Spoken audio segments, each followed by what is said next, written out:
I didn't know what to believe anymore. She was a Christian. She thought she married a Christian, and now I'm saying I'm not sure what's true anymore. Isn't it a remarkable coincidence? Almost everyone has the same religion as their parents. It always just happens to be the right religion.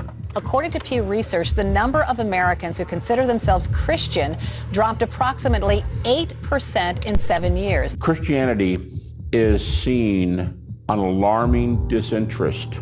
A very popular view is that there is no evidence for the existence of God. There's just no evidence of it. I think they sort of know, but they don't want to know. People will say, well, that's great. I'm glad that works for you, but where's the evidence? I mean, their best argument, ironically, is that it's just faith. The evidence for the resurrection is really quite compelling. We have a historical record of people who were willing to die, and some of whom did die for what they had seen. We have first century sources for the martyrdom of Peter, Paul, and James, the brother of Jesus. Accounts that are too early to be legendary. And this is ancient history? I mean, you just don't find things like this in ancient history.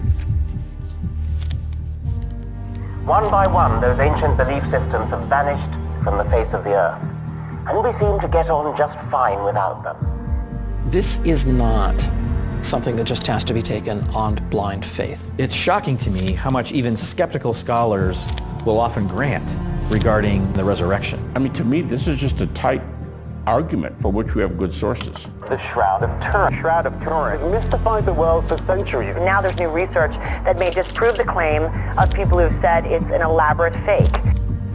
If the shroud is a medieval fake and you're showing it to convince people that it's really Jesus, why wouldn't you put the nail here in the Middle Ages instead of here like it is in the shroud?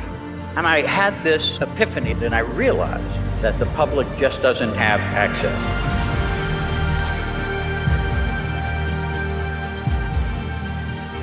So the question becomes, for those who doubt the resurrection of Jesus, what do we do with these historical facts? Perception is reality, and the perception is that we are naive. I think we're doing society a tremendous disservice. I remember debating with Christians in college, arguing against Christians. The types of answers we're giving in response to tough questions is embarrassing. And he said, I understand you don't believe the Bible is the Word of God.